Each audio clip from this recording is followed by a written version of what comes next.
Hello friends. Before we start, make sure to like and subscribe to the channel and leave a comment with where you're from and what time you're watching. That way, YouTube will keep showing you stories just like this one. Now, let's begin. My name is Ryan Carter. I'm 32, a software engineer from Seattle, and in March 2024, my wife Emily and I finally closed on our dream house in the suburbs of Portland, Oregon. It was a 1920s craftsman on NE 28th Avenue in the quiet Alameda neighborhood, the kind of place where maple trees arch over the street like a tunnel, and every porch has a hanging fern. The house had good bones, original fir floors, built-in bookshelves, a wide staircase with a thick oak banister. The listing photos made it look warm, almost golden in the afternoon light. The price was suspiciously low for the area, $585,000, when comps were pushing $750,000. But the seller's agent said the elderly owner had passed away, and the family just wanted it gone fast. We didn't ask too many questions. We were tired of renting. We moved in on a rainy Saturday. The moving truck pulled away, and Emily and I stood in the empty living room, laughing because the silence felt huge after years in noisy apartments. That night, we slept on a mattress on the floor of the master bedroom, too exhausted to unpack. At 3:14 a.m., I woke up needing water. The hallway was pitch black except for a thin line of streetlight slipping through the transom window above the front door. As I walked toward the stairs, I heard it. Soft, deliberate footsteps on the second floor, directly above me, pacing the length of the hallway that didn't exist yet. Because we were on the top floor, I froze. The footsteps stopped the moment I did. I told myself it was the house settling, old pipes, anything. I went downstairs, drank water, came back up. Emily was still asleep. I lay there staring at the ceiling until sunrise. The next week was small things. A cupboard door in the kitchen opening by itself while I made coffee. The faint smell of lilac perfume in the upstairs bathroom, even though neither of us wears perfume. Emily found an old brass key in the back of a drawer, skeleton style, heavy, no tag. We laughed and tossed it into a junk bowl. Then the memories started. Not mine. I'd be working in the home office, the little room off the dining room with the original leaded glass windows, and suddenly I'd remember things that never happened to me. Standing in that same room in 1953, watching a woman in a yellow dress cry while she burned letters in the fireplace.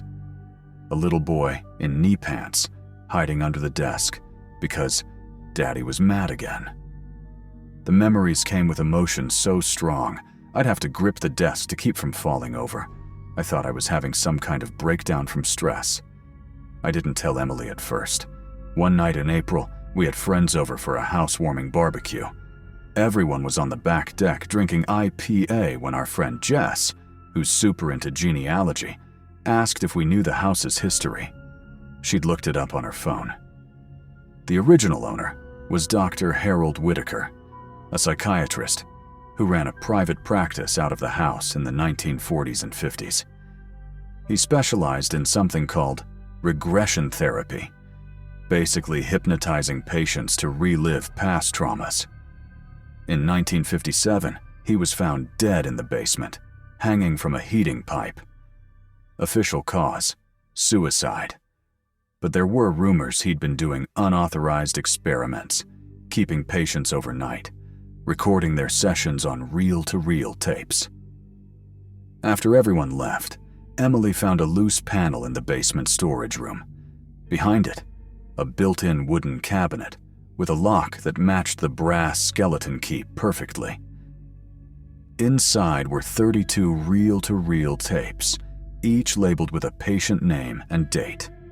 The earliest was from 1948, the latest 2 weeks before Whitaker died. We should have left them alone.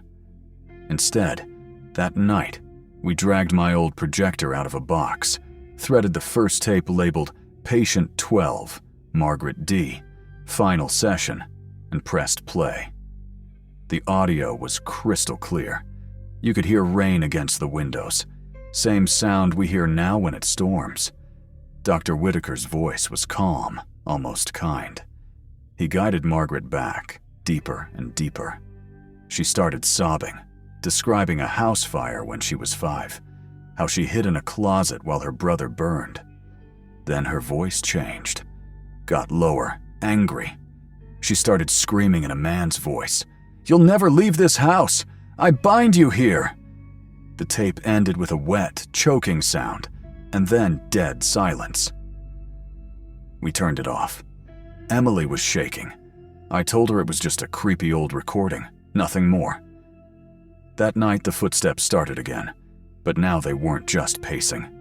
They were running, bare feet slapping hardwood, back and forth across the upstairs hallway that doesn't exist. Then came the knocking. 3 sharp knocks inside the walls, like someone trapped between the studs. Emily started sleepwalking. I'd wake up to find her standing at the top of the stairs, staring down into the dark, whispering, "He's still here." He never lets them go. I did what any idiot does. I went back to the basement and played more tapes. Each one was worse. Patients reliving murders, drownings, abuses, and on every single tape, near the end, the same male voice, not the patient's, would interrupt in a whisper, "Stay with me." I realized the voice wasn't on the recording. It was in the room with us while we listened. By May, we were barely sleeping. The house smelled like lilac and smoke now, all the time. I found burn marks on the inside of the closet doors that hadn't been there before Emily's eyes were ringed black. She kept saying she could feel fingers tracing the scars on her back from a childhood surgery she never told anyone about. Not even me. One night, I woke up alone in bed. I found Emily in the office, sitting cross-legged on the floor surrounded by all 32 tapes. She'd arranged them in a perfect circle. She was holding the skeleton key and rocking back and forth. "He wants to finish the work," she said without looking at me. Her voice wasn't hers. It was deeper, older. "He collected pieces of them, kept them here. Now he has new ones." I tried to pull her away. The moment I touched her shoulder, every reel-to-reel tape started playing at once. 32 voices screaming, overlapping, begging to be let out. The temperature dropped so fast I could see my breath. The brass key flew out of Emily's hand and embedded itself in the wall. Like it had been shot from a gun, I dragged her out of the house that night. We checked into the Hilton by the airport. She slept for 16 hours straight. When she woke up, she had no memory of the last 3 days. We never went back. The house is still there on NE 28th. Zillow says, pending taking backups. Sometimes when I drive past, I don't know why I do. I see the upstairs light on in the room that used to be our bedroom, just that one light. And if you stand on the sidewalk long enough, you can smell lilac on wind that isn't blowing. They say houses don't remember. This one never forgot.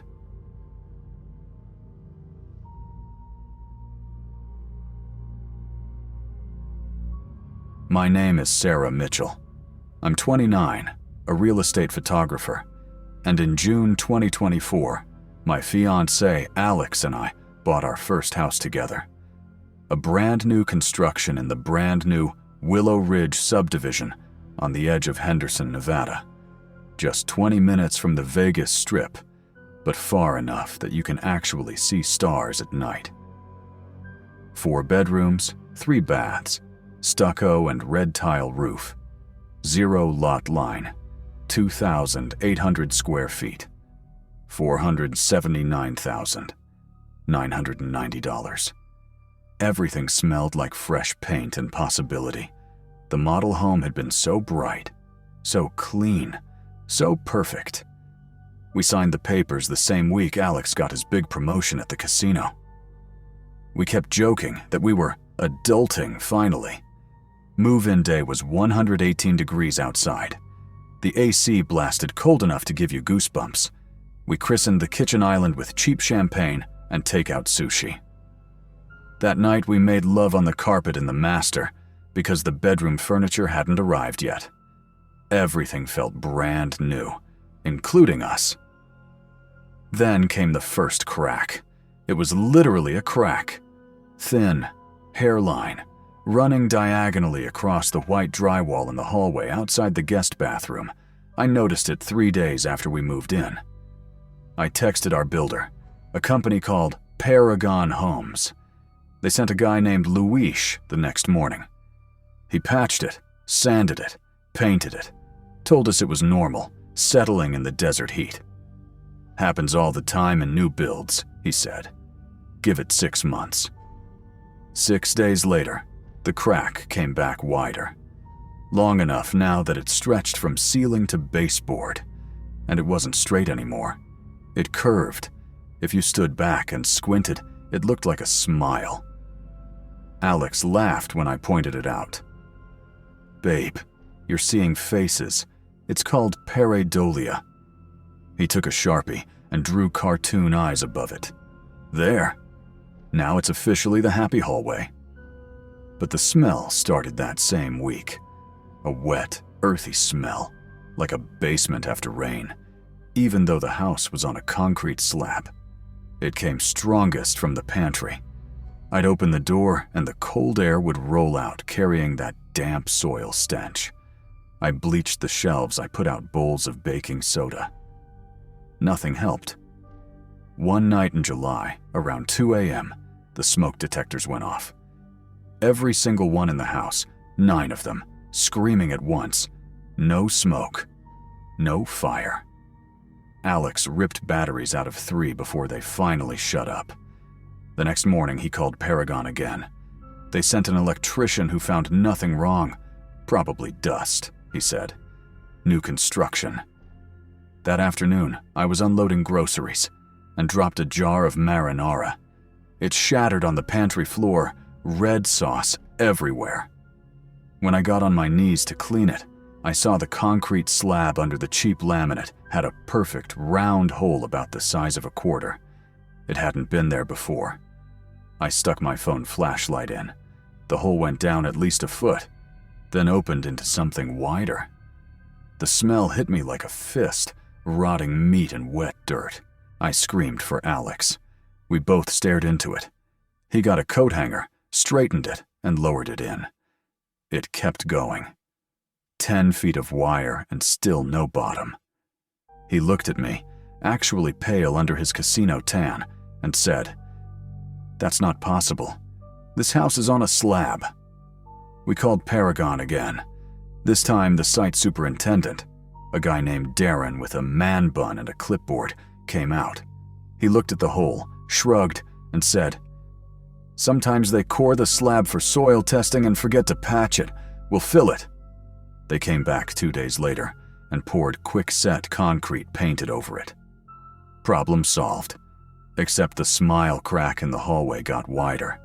And now there were more, smaller ones branching off like laugh lines. August hit 122 degrees. The AC started struggling. We'd set it to 72, and it would creep to 79 inside.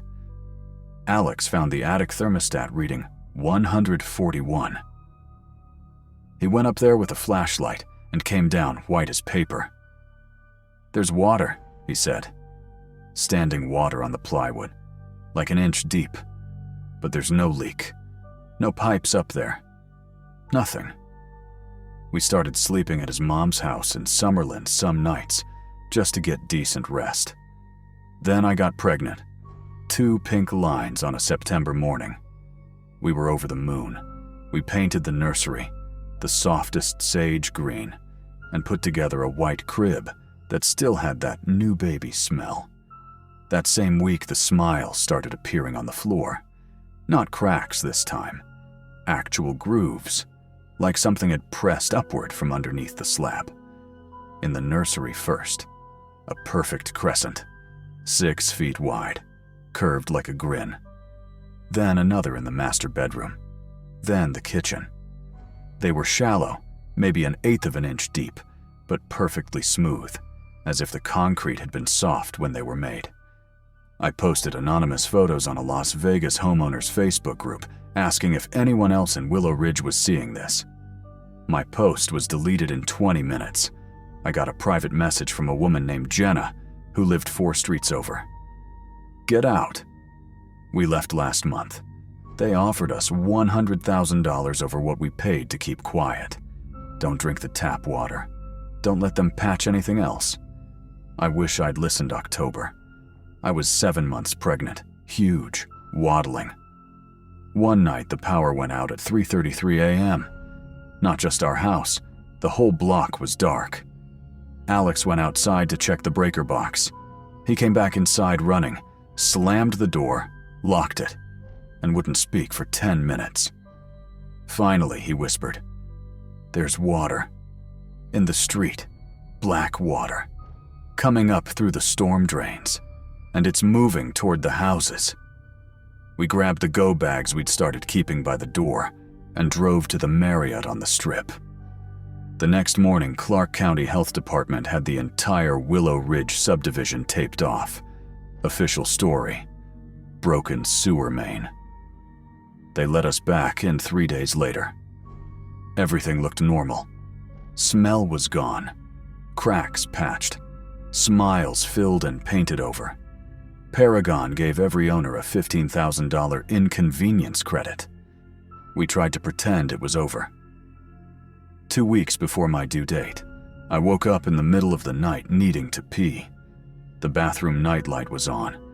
As I sat there, I felt it. Something cold and wet touching the bottoms of my bare feet. I looked down. Black water was seeping up through the grout lines in the tile, slow and thick like oil. It rose an inch, then stopped. In the surface, I saw my reflection, and behind me, reflected in the water, a wide concrete smile. I screamed. Alex burst in. The water was gone, tile bone dry. We left that night. Never went back for the crib, the clothes, anything. Just the hospital bag and the dog. I gave birth to our daughter Riley on November 9th, 2024, at Sunrise Hospital. Perfectly healthy. Last week I drove past Willow Ridge out of morbid curiosity. The whole subdivision is empty. Every single house has a red Paragon Homes sign. New phase coming, 2026. Bigger lots. But if you stop your car at the entrance at night and roll down the windows, you can hear it. A low, wet, laughing sound coming from under the streets. And every foundation, every single one, has cracked open in the exact same perfect smile.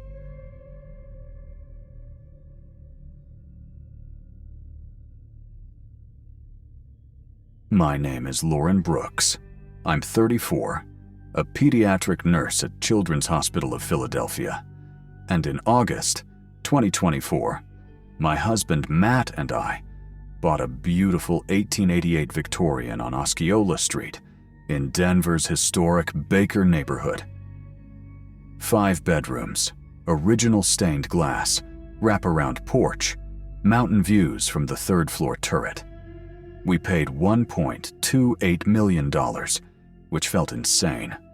But the house had been fully renovated by a famous local designer and was featured in 5280 magazine. The realtor called it the crown jewel of South Broadway. We moved in from a tiny apartment in Capitol Hill with our 6-year-old daughter Harper and our golden retriever, Moose. The first night, Harper ran from room to room shouting, "It's a castle, Mommy! We live in a castle!" The windows were the best part. Tall, arched, with colored glass transoms that painted rainbows on the hardwood. When the sun came through, we kept saying we'd won the adult lottery. The hunger started on day 4. I was folding laundry in the upstairs front bedroom that we made. Harper's playroom afternoon light was streaming through the big bay window.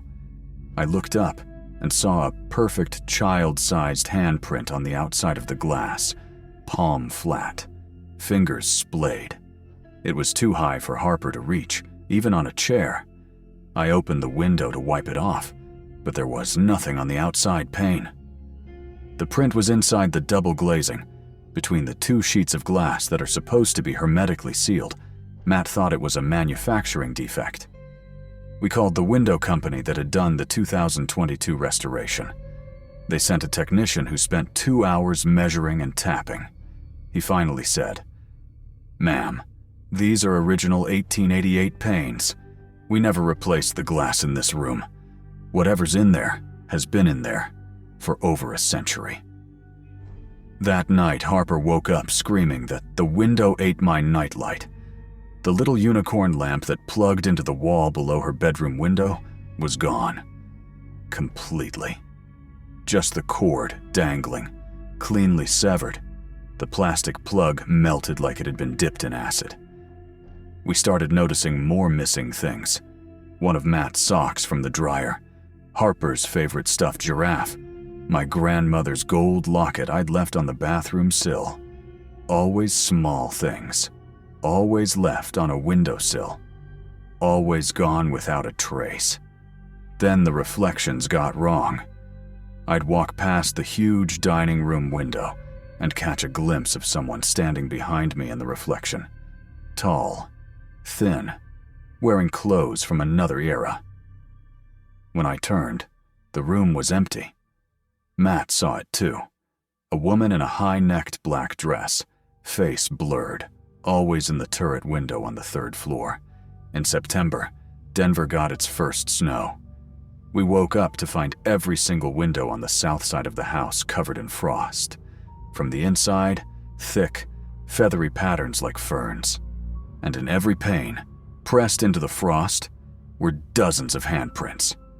Adult hands, children's hands, even what looked like dog paws, all pushing outward, as if something on the inside had been trying to escape or pull things in. We boarded up Harper's bedroom window with plywood. That night, we heard scratching from inside the walls, slow and deliberate, like fingernails dragging down plaster.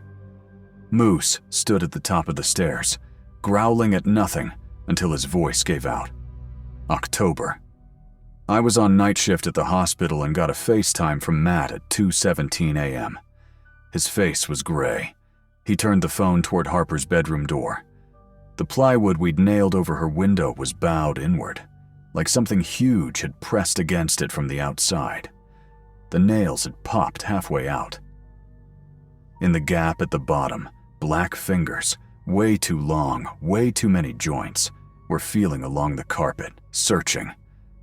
I left work, sped home doing 90 on I-25. When I walked in, Matt was sitting on the stairs cradling Harper, both of them wrapped in a blanket. Moose was gone. His collar was on the kitchen floor, chewed in half. We called the police. 2 officers came, looked around, clearly thought we were on drugs. One of them stepped into the 3rd floor turret room to check the windows. 30 seconds later, he came running down the stairs so fast he fell and broke his wrist. He wouldn't speak, just kept muttering. It looked hungry. We moved into an Airbnb in Wash Park that same morning. The house sat empty for 3 weeks. Then one night, I got a Google alert. Someone had posted the Osceola Street house on a Denver Ghost Tours Instagram. The photo was taken from the sidewalk, every single window glowing soft amber, and in each window, perfectly centered, was the reflection of a different person. Dozens of them. Men, women, children, even a dog.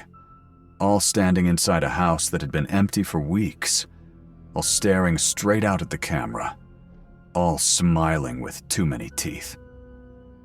We hired a structural engineer to do a final walkthrough before we defaulted on the mortgage. He called me 2 hours later, voice shaking. "Lauren," he said, "there are no walls behind the windows on the 3rd floor. It's just glass and open air. The house is hollow up there, like a shell.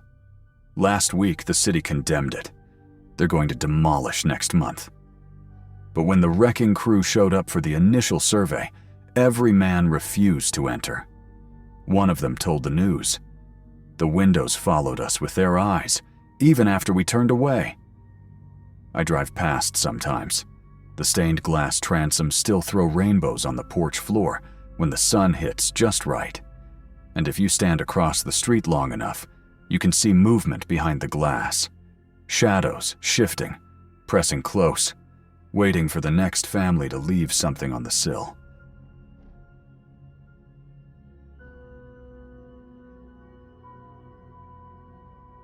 I still remember the way the house looked that first morning we saw it.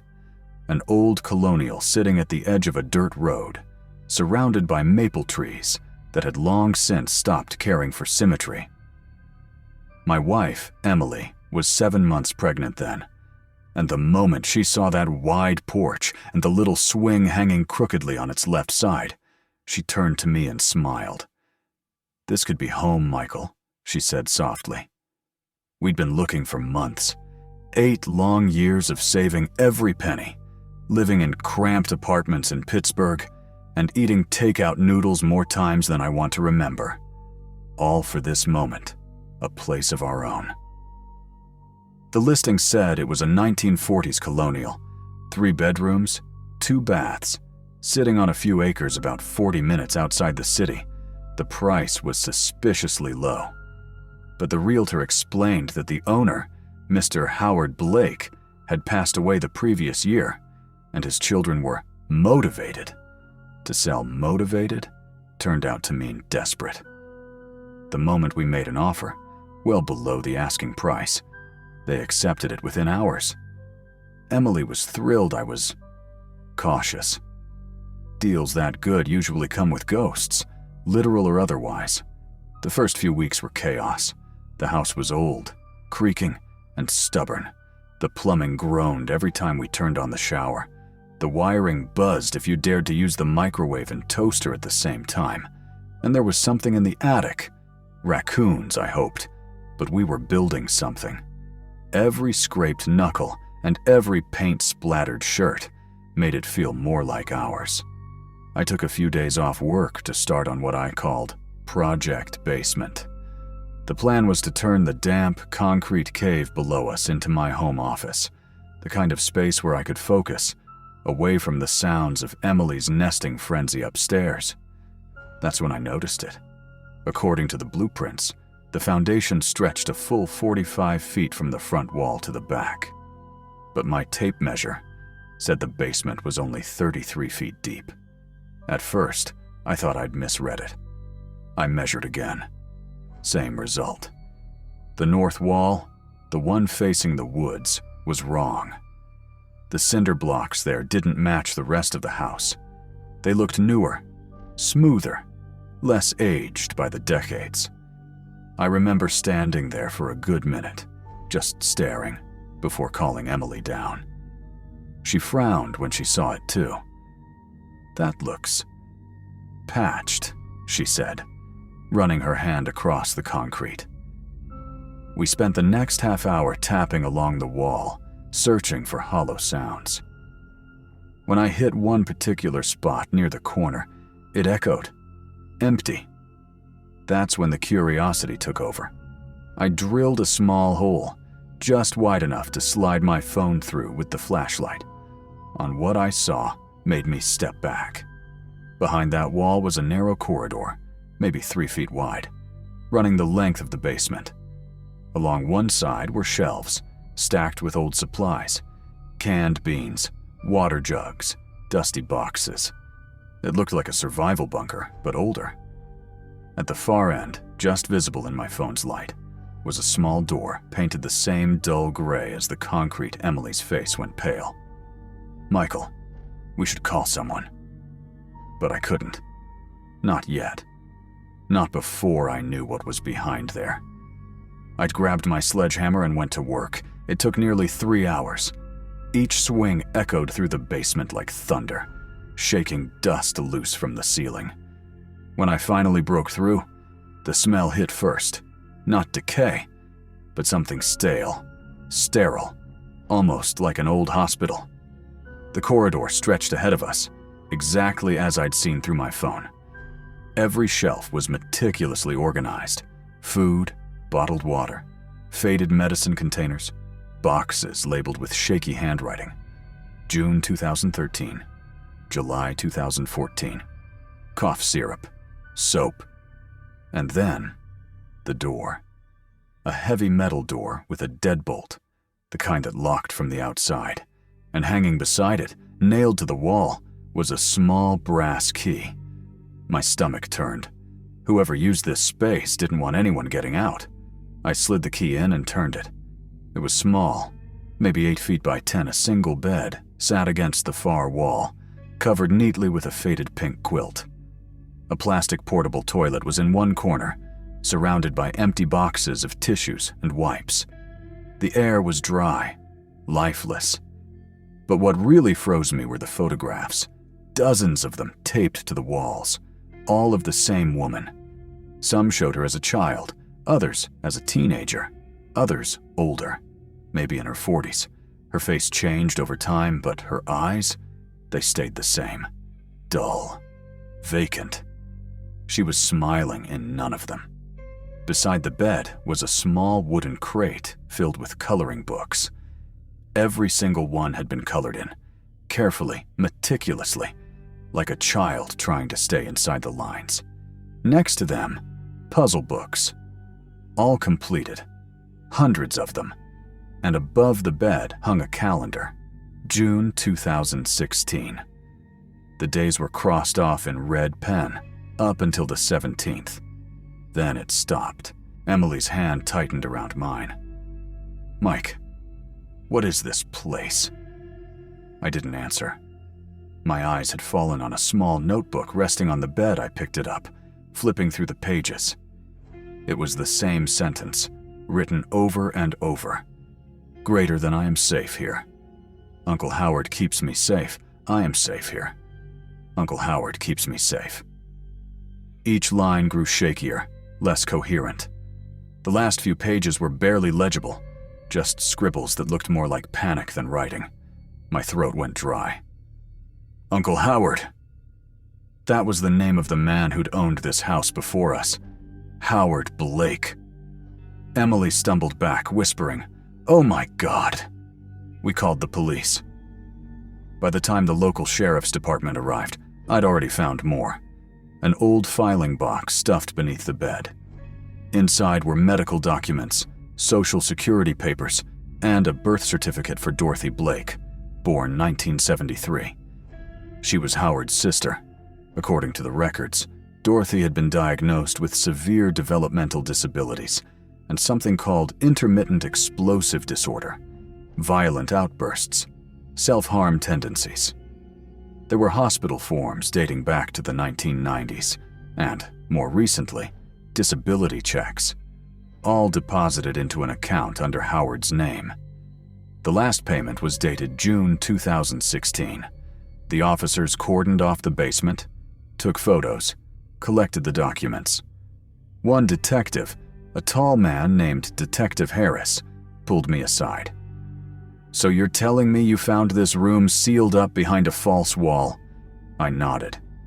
"It was completely hidden. We wouldn't have known if I hadn't measured." He sighed. "Well, you did the right thing calling us. But I'll be honest, Mr. Grant. This isn't the first time I've seen something like this. It's just one of the worst." They stayed for hours. Forensics combed the room, took samples, photographed every inch.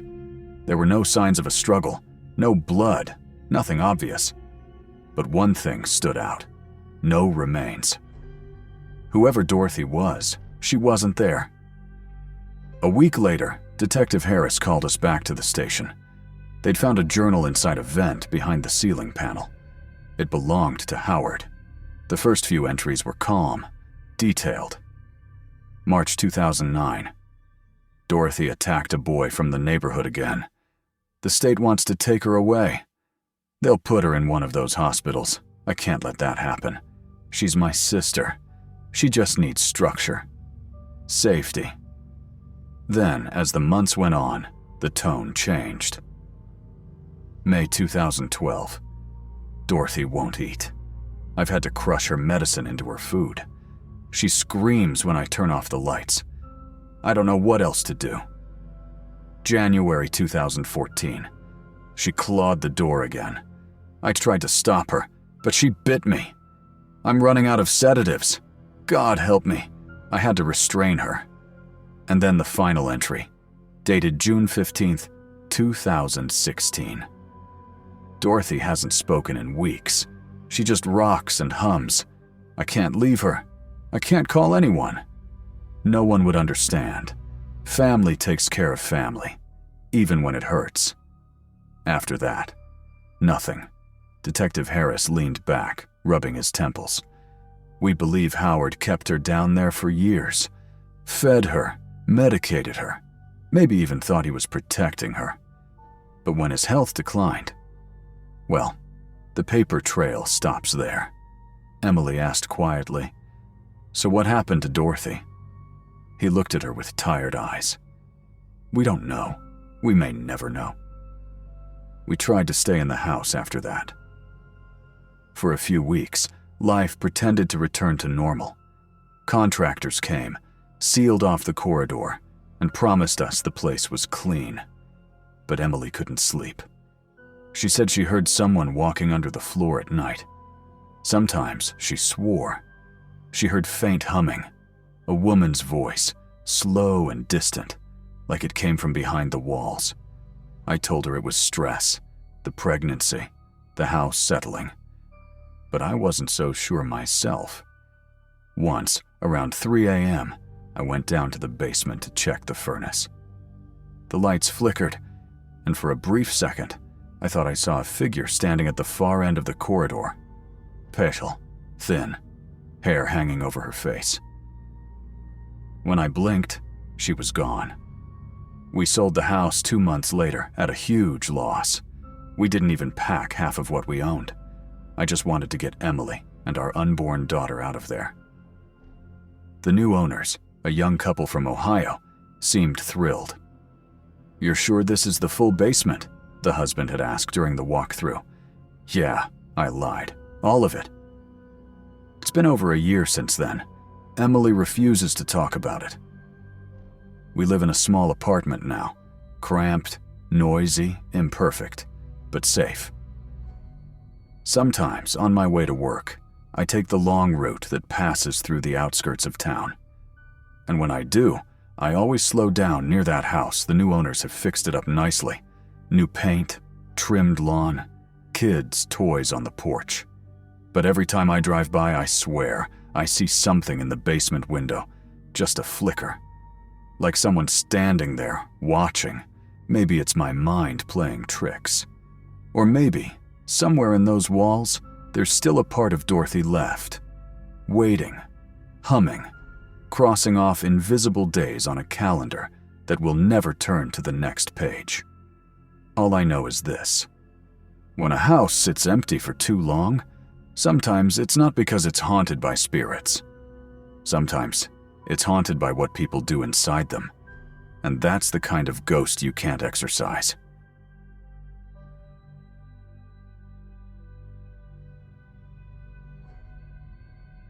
Last April, my wife, Emily, and I finally bought our first house. We'd been married for 2.5 years, both working as teachers in a small town just outside Columbus, Ohio. We weren't rich, not even close, but we'd saved every spare dollar for that dream home. It was an old colonial-style house built in the late 1940s. Tall white pillars, brick walls, and a front porch that creaked whenever the wind blew. The listing price was shockingly low, almost suspiciously low. But when our realtor, Mrs. Blackwood, explained it was a foreclosure and had been sitting empty for years, it made sense. Sort of. I still remember her standing there in her stiff gray suit, her white hair pulled into a bun so tight it almost looked painful. She smiled too often, and her voice had this rehearsed warmth, like she'd said the same words to 1,000 buyers before us. "The bank is very motivated to sell," she kept repeating. I should have noticed the way she avoided eye contact when I asked why it had been empty for nearly 3 years. But Emily squeezed my hand and whispered, "It's perfect, Ryan. Look at the crown molding." And she was right. The house was beautiful. The hardwood floors were solid, the kitchen was massive, and the backyard stretched far enough for the family we planned to start someday. The inspection came back decent. Only a few old pipes and a weak furnace that needed attention. Nothing major. We signed the papers the following week, and just like that, it was ours. The first few days were exhausting. Unpacking boxes, arranging furniture, arguing about where the couch should go. Normal newlywed stuff. It wasn't until the next Saturday morning that we decided to check out the basement. Emily wanted a studio space for her photography projects, and I figured I could use part of it as a workshop. The stairs creaked under our feet as we descended. The air grew cooler, heavier, and the smell of dust and stone filled the space. The basement was divided into 3 rooms and one large open area. The first room had shelves covered in cobwebs, perfect for storage. The second was smaller, with a tiny window near the ceiling that let in narrow slivers of dusty sunlight. But it was the third door, tucked deep in the far corner, that immediately caught my attention. It was different. Solid oak, darker than the other doors, and reinforced with 4 massive steel slide bolts mounted on the outside, all on the outside. Each bolt sat at a different height, one near the floor, one at my waist, another at shoulder level, and one right near the top of the frame. It looked more like a cell than a room.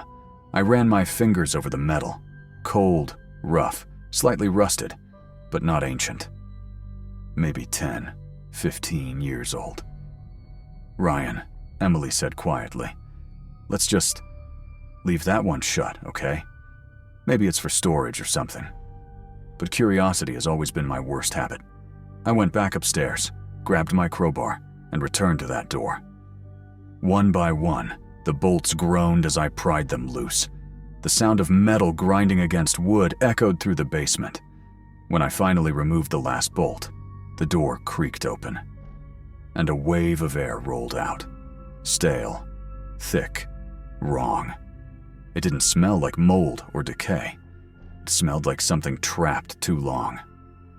Inside was a small room, maybe 8 feet by 10, with bare concrete walls and no windows. But it wasn't empty. The first thing I noticed was a metal bed frame, rusted and bent in the middle. No mattress, just springs. Next to it sat a pink plastic bucket, the kind kids use at the beach. Beside that were several water bottles, all different brands, some half full with yellowish liquid.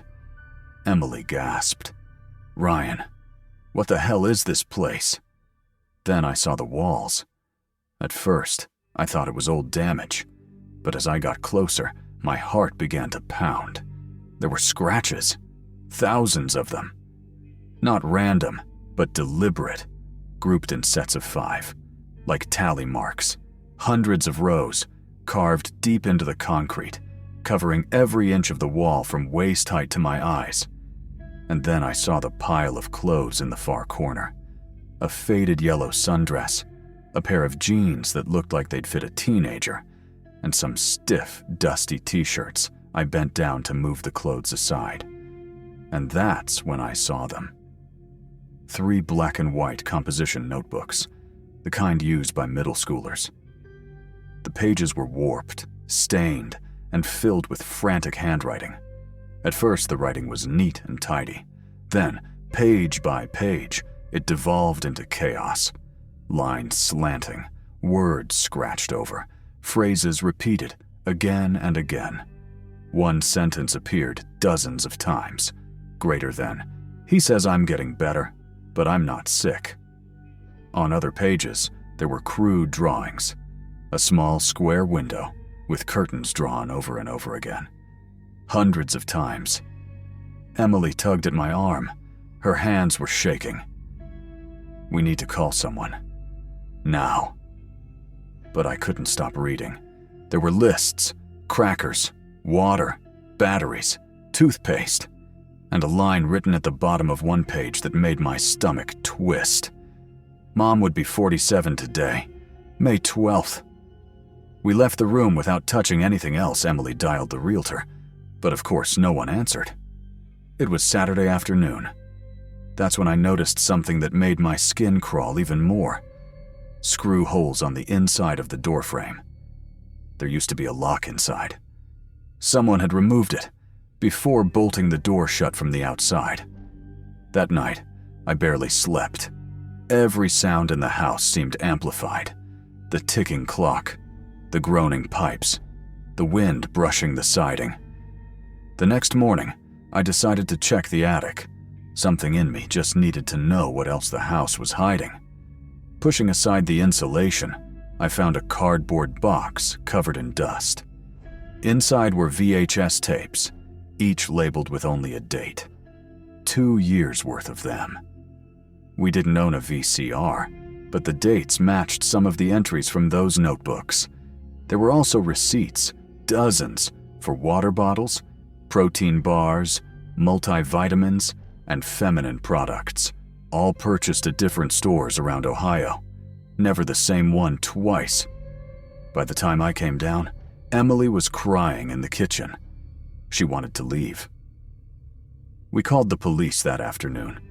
2 officers arrived, Officer Garrett and his partner, Officer Ruiz.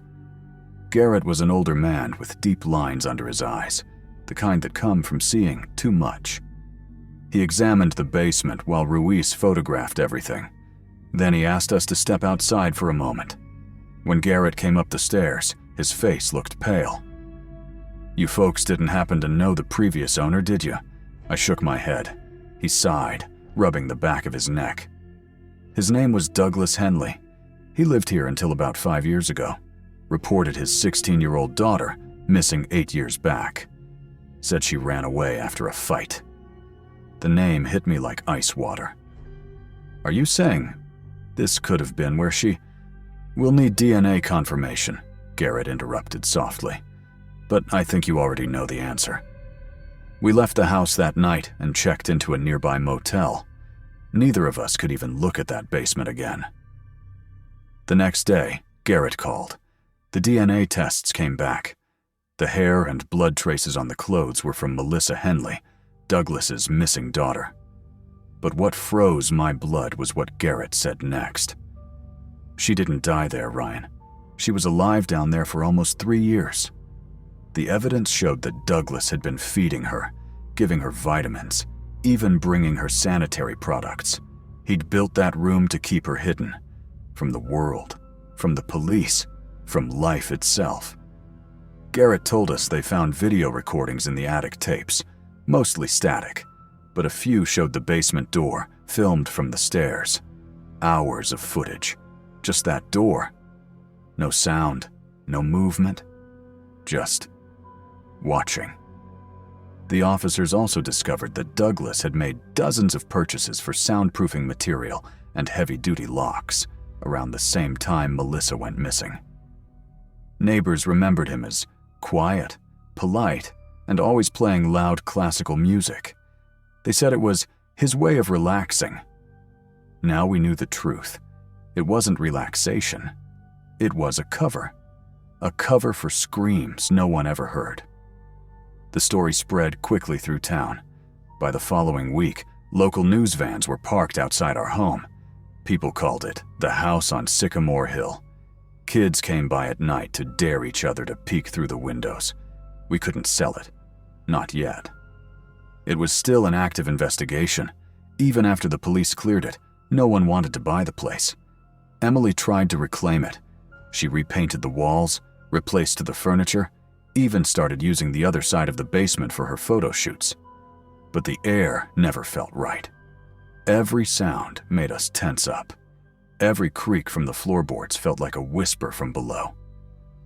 One night, I woke up to the faint sound of humming, a low melodic tune. I got out of bed, followed the sound downstairs. It was coming from the basement. When I reached the bottom, my flashlight flickered. Once, twice, and then went dark. The humming stopped. and in the darkness I swore I heard a soft voice whisper, "Is it safe now?" I ran upstairs, locked the door, and didn't sleep again until sunrise. 3 months later, we moved out. Emily couldn't take it anymore, and honestly, neither could I. We rented a small apartment across town, but we kept the house, at least on paper. Then, 2 months ago, Garrett called again. They'd found her, Melissa. She was alive. She'd been living under a new name, Claire, in Montana, working odd jobs, always moving, never staying in one place for long. A social worker recognized her from an age progression photo and alerted the authorities. When they contacted her, she refused to talk about what happened. She only said one thing about her father. He told me the world had ended, that he was keeping me safe from the radiation. Everyone else was dead. Douglas had convinced her that there'd been a nuclear disaster, that stepping outside would kill her instantly. He even wore a fake radiation suit whenever he brought her food. She believed him. For 3 years, when he died, suddenly of a heart attack at work, she stayed down there, waiting, terrified of the outside world. For 2 days, until she finally turned the doorknob and realized it wasn't even locked. The bolts were just for show. The state filed charges posthumously against Douglas, mostly for the record, but that didn't change anything. The house sat empty again, the crime scene of Sycamore Hill. Eventually, a property developer bought it from us for a fraction of what we paid. He planned to demolish it and build 2 smaller homes. No basements. Last month, as the demolition began, Emily begged me not to go back. But I couldn't resist. I parked across the street and watched as they poured truck after truck of concrete into that basement, sealing it forever. It felt like watching them bury a secret the earth itself wanted to forget. Before we left town, we received a letter, forwarded by the social worker who'd helped Melissa, or Claire as she now called herself. It was just one sentence. "I hope you can make good memories there." We never wrote back, because some places are too broken for memories, and sometimes the walls remember more than the living ever could.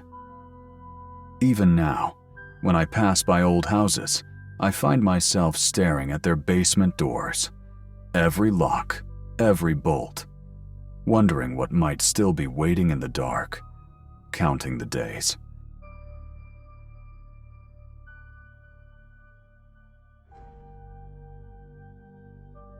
When I first moved into that old house on Maplewood Lane, it felt like a chance to start over. A clean slate for me and my daughter. I'd just turned 37. After the divorce, life had been messy. The kind of messy that leaves you tired even when you're standing still. My daughter Emily was 7 then, full of laughter, questions, and the kind of wild energy that made silence feel unnatural. The house was a small 2-story place in a quiet Ohio neighborhood just outside Cleveland, the kind of area where everyone waves, lawns are trimmed, and streetlights flicker on at sunset like clockwork. It wasn't much, but it was ours. I was juggling a full-time job at a hardware supply store and single parenthood. Every free minute went into fixing that house, sanding walls, replacing light fixtures, pulling up warped carpet, painting. All while Emily sat nearby with her crayons, humming to herself. Life was noisy but steady, and for the first few weeks, the hammering, scraping, and smell of paint became our soundtrack. It felt normal until that Saturday afternoon. I was upstairs in the narrow hallway, trying to replace a few cracked floorboards. Emily was in her room, sketching another one of her endless pictures of cats and rainbows. When I pried up the last warped plank, something caught my eye. A small bundle wedged tightly between the beams. At first, I figured it was junk left behind by the previous owners, maybe old receipts, or a child's drawing that slipped through the cracks years ago. But when I tugged it free, I realized the papers were folded carefully, neatly stacked, and tied together with a brittle piece of string. There were maybe 15 or 20 sheets in all, each one covered with tiny, slanted handwriting in blue ink. I sat back on my heels and started reading. The first line was simple. "Lights out at 10:37. Curtains drawn at 10:42. It seemed harmless, even boring. But the next few lines stopped me cold. Man leaves for work, 7:12. Wife smokes on back porch, 7:34. Child bikes around block, 3:15. Each sentence was time-stamped, detailed, specific. By the time I reached the second page, my palms had started to sweat. Whoever had written these notes wasn't recording random events. They were watching the handwriting described the daily routines of the family who lived here before me. Their movements, meals, even the brand of cereal boxes left on the counter. There were dozens of pages, each more obsessive than the last. I could almost imagine someone sitting quietly in the shadows outside the house, night after night, scribbling down every detail. When I reached the last page, I saw this line: "No movement. Lights off. 10:47. Silence." The air around me suddenly felt heavier, like the house itself was holding its breath. That night, I couldn't sleep. I lay in bed, staring at the ceiling, hearing every creak and groan of the old house. Emily slept peacefully in the next room, her small, steady breaths a comfort I desperately needed. But my mind kept circling back to those notes. Who had written them? Why keep track of such mundane details? And why hide them under the floorboards? I told myself it was probably a disturbed neighbor or some long-gone drifter, but deep down, something didn't sit right. Around midnight, I got up to check the locks. Every window, every door. Twice. Emily's window, the one facing the street, had a faint draft coming through, so I latched it tighter. When I looked outside, the street was empty. Only the orange glow of the streetlight touched the pavement. Still, I felt it. That prickling sensation at the back of my neck. The unmistakable awareness that you're not alone. I told myself to stop being paranoid. But that's the problem with fear. Once it crawls in, it doesn't leave quietly. 2 days later, I was making dinner. Spaghetti for Emily, the only thing she never complained about. When I realized I'd been glancing at the window above the sink every few seconds. The blinds were half open, just enough for someone outside to see in. I tried to brush the thought away, but it clung to me. Finally, I pulled the cord and let the slats fall shut. That's when Emily came bouncing into the kitchen, helmet in hand. "Dad, can I ride my bike before it gets dark?" I almost said no. The words were already on my tongue, but I didn't want her to sense my unease, so I just nodded. "Stay close, okay? Just the driveway." While she pedaled in circles outside, I stood in the doorway, towel in hand, scanning the street. Every rustling bush looked suspicious. Every car that slowed down made my chest tighten. Nothing happened. No one appeared. Still, that night, when I lay in bed, I heard it. A faint scrape from outside, like the drag of a shoe on pavement. I froze, listening. When I peeked through the blinds, all I saw was darkness, until a small red glow flickered across the street. A cigarette. Someone was standing there, watching. The ember pulsed once, twice. Then it went dark. I stayed at the window for almost an hour after that, heart pounding so hard I could feel it in my throat. Morning came like a hangover. I was groggy, jumpy, half dreaming. I shuffled to the front door to grab the paper and stopped. Something thin and white was sticking out from under the door. A sheet of paper. It wasn't folded. It just lay there, flat, deliberate. I already knew what it was before I even picked it up. Same handwriting, same cramped blue ink. But this time, the details weren't about the family who lived here before. They were about me. Coffee made at 6:41. Daughter eats cereal at 7:03. Leaves porch light on until 8:12. The paper trembled in my hand. Someone had been close enough to see everything, every tiny detail. I locked the doors, shut the blinds, and called in sick to work. I told Emily school was canceled due to repairs. I didn't want to scare her, but I couldn't let her out of my sight. She didn't understand. She kept asking to go outside. Every time she walked near a window, I found myself pulling her back, pretending to fuss over her hair or her shoes just so she wouldn't notice the fear on my face. By evening, I had checked every closet, every crawl space, every inch of the house, 3 times. But the feeling of being watched didn't leave it, only grew worse. That night, I sat in the dark living room with every light off, staring at the front door. The house was silent except for the faint ticking of the kitchen clock. I told myself that if there really was someone out there, I'd catch them this time. I'd end this nightmare. Hours passed. Then, around midnight, the sound came again. A faint creak on the front porch. The boards outside groaned softly under someone's weight. I didn't move. Then, the quiet slide of paper against wood. Another note. My breath caught as I watched the thin sheet slide under the door like a blade of white. Footsteps followed, slow, steady, and unhurried. Whoever it was didn't run. They just walked away. Calm, confident. When the sound faded, I finally reached for the paper. It was shorter this time, only 1 line. Window upstairs left open at 9:26. My blood ran cold. Emily's window, the one facing the street.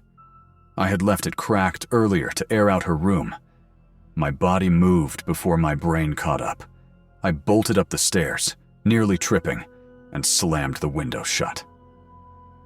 Emily stirred in her sleep as I sat on the edge of her bed, brushing her hair off her forehead.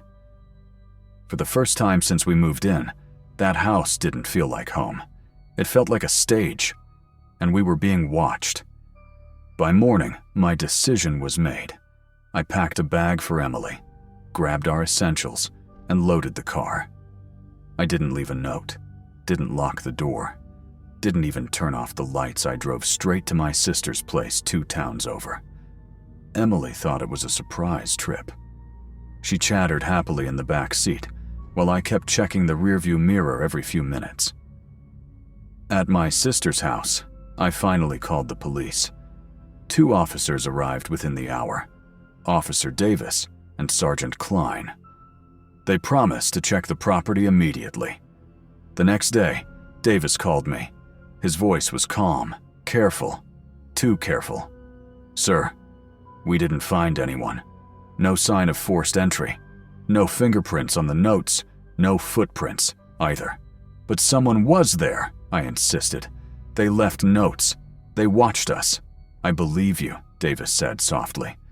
"We've seen cases like this before. Sometimes they stop as suddenly as they start." Stop? That word felt wrong, as if the person watching us just lost interest. But why?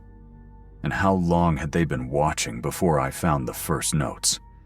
I never went back to that house.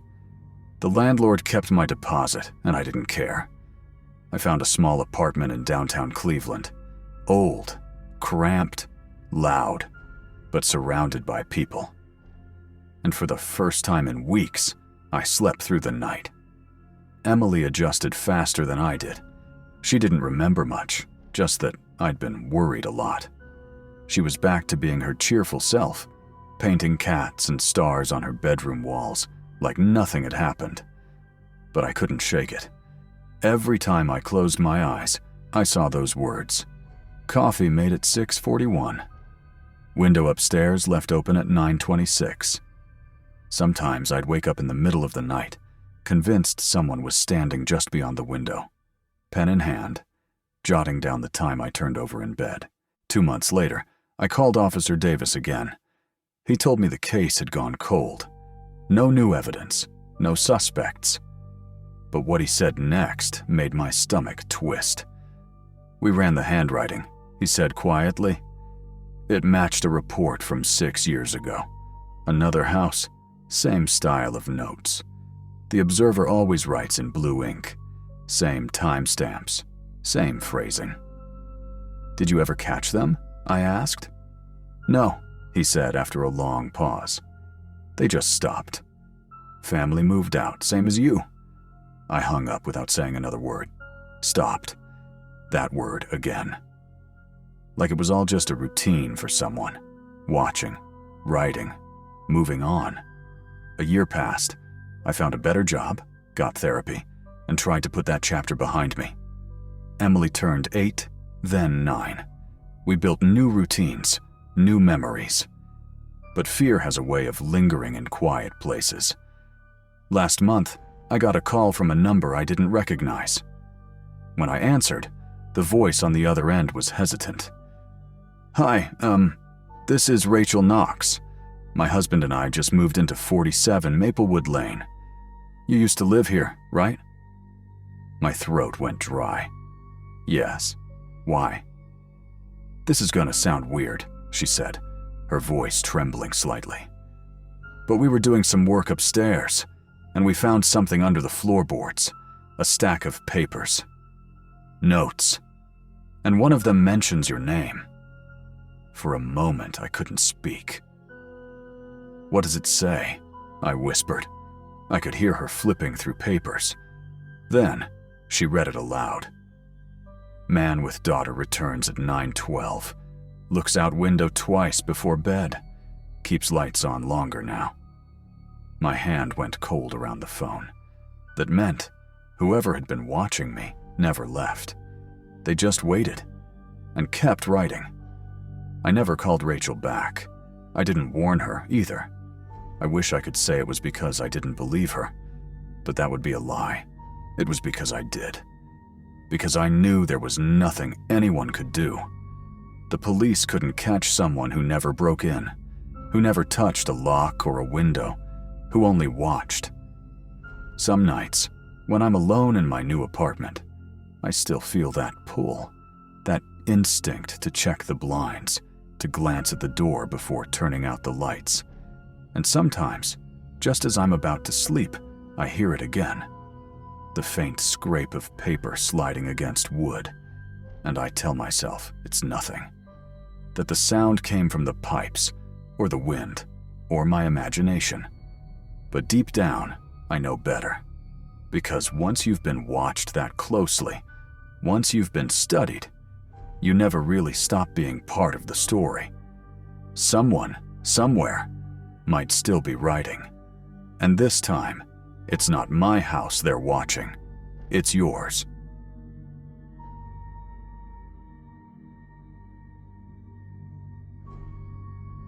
Moving into Willow Creek felt like a new beginning. After years of apartment living, my wife Claire and I finally bought our first home. A quiet, tree-lined street in Portland, Oregon. The kind of neighborhood that looked like it was plucked straight out of a postcard. Every house had a trimmed lawn, American flags fluttered on porches, and neighbors waved when you passed by. It felt safe. But it didn't take long to realize something was off about the house across from ours. At first glance, it looked almost identical to ours. Same pale gray siding, same porch design, same black shutters. Except there was something wrong with it. Something about it felt frozen in time.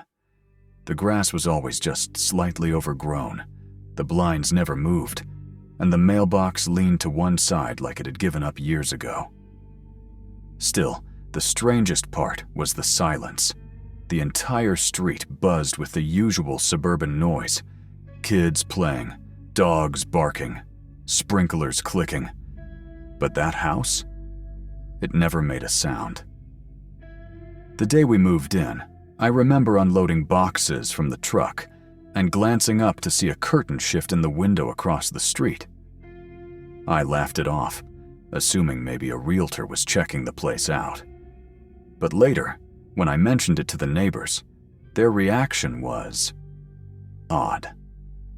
Old Frank, the retired guy next door, stiffened up when I pointed at it. "Nobody's lived there in years," he said, adjusting his baseball cap. Then he added quickly, "Best you don't go poking around. That house doesn't like attention." I laughed awkwardly, waiting for him to smile or clarify that he was joking. But he didn't. He just turned back to his hose and started watering his lawn again like the conversation had never happened. For the first few weeks, life was normal. Claire was busy decorating, I was fixing the fence, and the evenings were peaceful. Sometimes we'd sit on our porch swing and talk about how lucky we were. Then one night, around midnight, I got up for water and noticed something strange. A faint glow was coming from the upstairs window of that abandoned house. It wasn't bright, more like the bluish flicker of a TV screen. I stood there watching, trying to figure out if my eyes were playing tricks on me. Then, as I looked closer, the light moved, shifting from one room to another, like someone walking with a flashlight. I remember whispering to myself, maybe it's a realtor showing it late. But even as I said it, I knew that didn't make sense. The next night, it happened again. And this time, Claire saw it too. She had just come out of the shower when she froze near our bedroom window. "Mark," she whispered, "come here, look." There, on the second floor of the house across the street, a figure walked past the window. It wasn't a shadow, it was a person. Tall, slow-moving, crossing from left to right before disappearing. We both stood frozen. "Maybe someone bought it," Claire said, though her voice trembled. "Maybe," I replied. But even then, something didn't feel right. The movement was too deliberate, too slow. The next morning, I asked around again. When I mentioned it to a woman walking her dog, she gave me a nervous half-smile and muttered, "That house doesn't stay empty for long, but nobody stays inside for long either." By week 3, I couldn't take the curiosity anymore. One afternoon, when Claire was out, I walked across the street. The air around that house felt colder, heavier somehow. The paint was cracked, the porch sagged slightly, and weeds grew through the steps. Up close, I noticed something weird. The windows were perfectly clean, not dusty, not cracked, like someone had wiped them recently.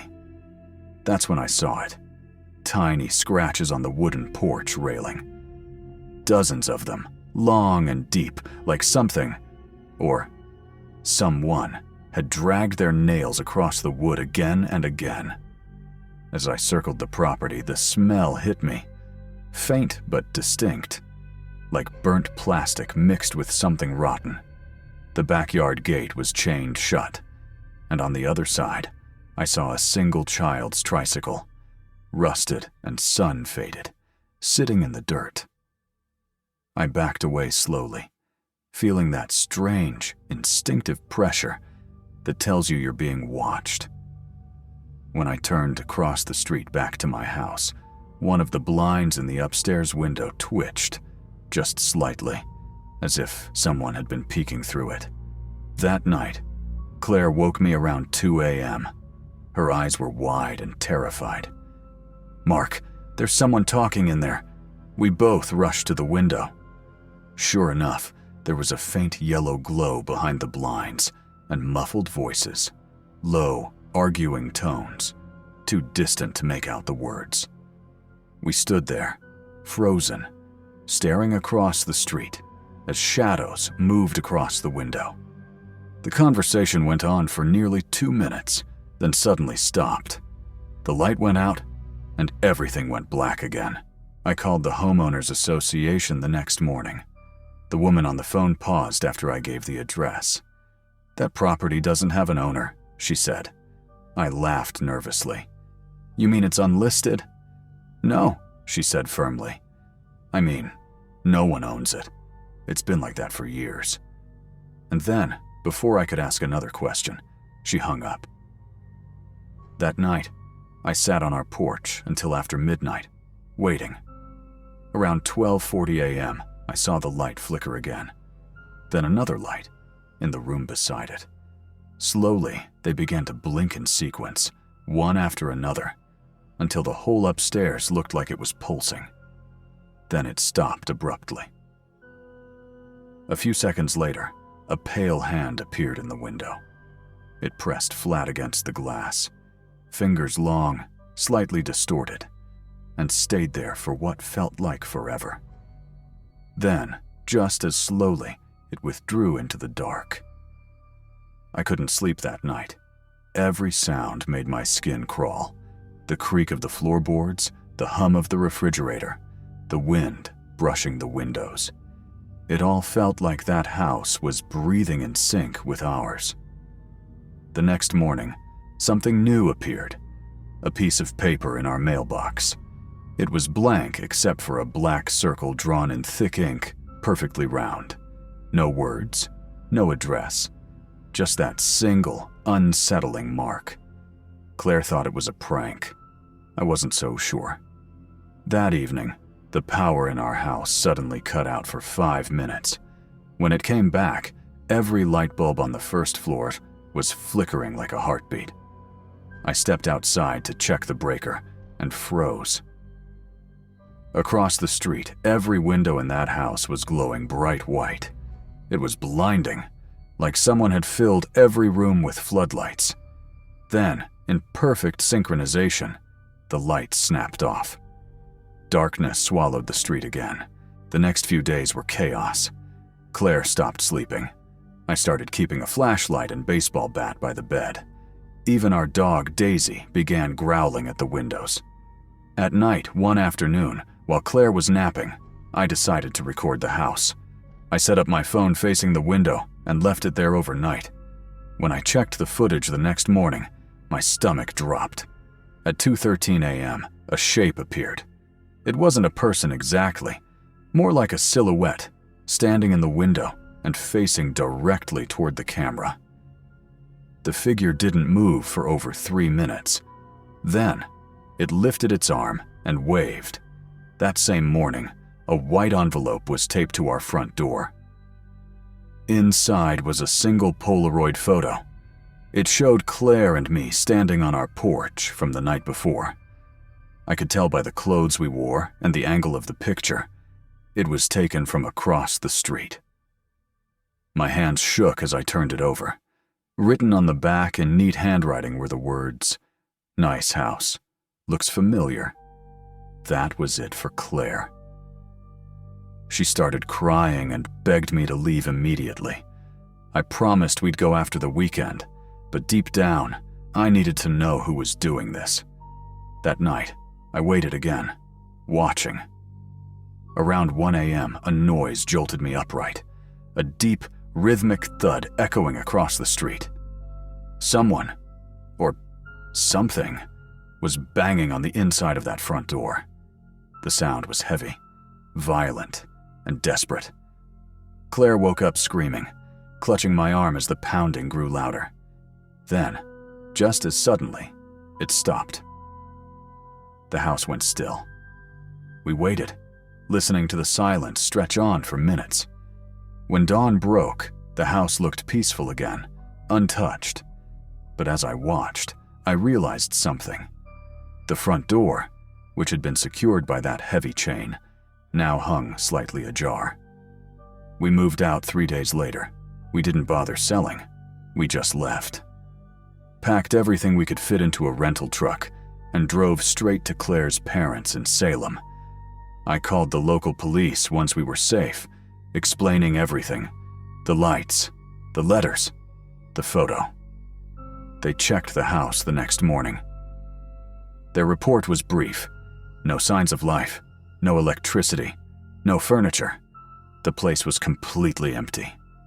When I asked about the chain, the officer paused and said quietly, "There was no chain on that door, sir. There never was." Months passed, and life slowly began to feel normal again. But even now, sometimes I wake in the middle of the night and catch myself glancing out the window, half expecting to see that same pale hand pressed against the glass across the street. Claire doesn't like to talk about it. She says it's behind us. But last week, while checking our mail, I froze. There, mixed in with the usual bills and ads, was a small white envelope. No return address. Inside was a photo, our new house, taken from across the street. And on the back, written in that same precise handwriting, "You moved, I didn't.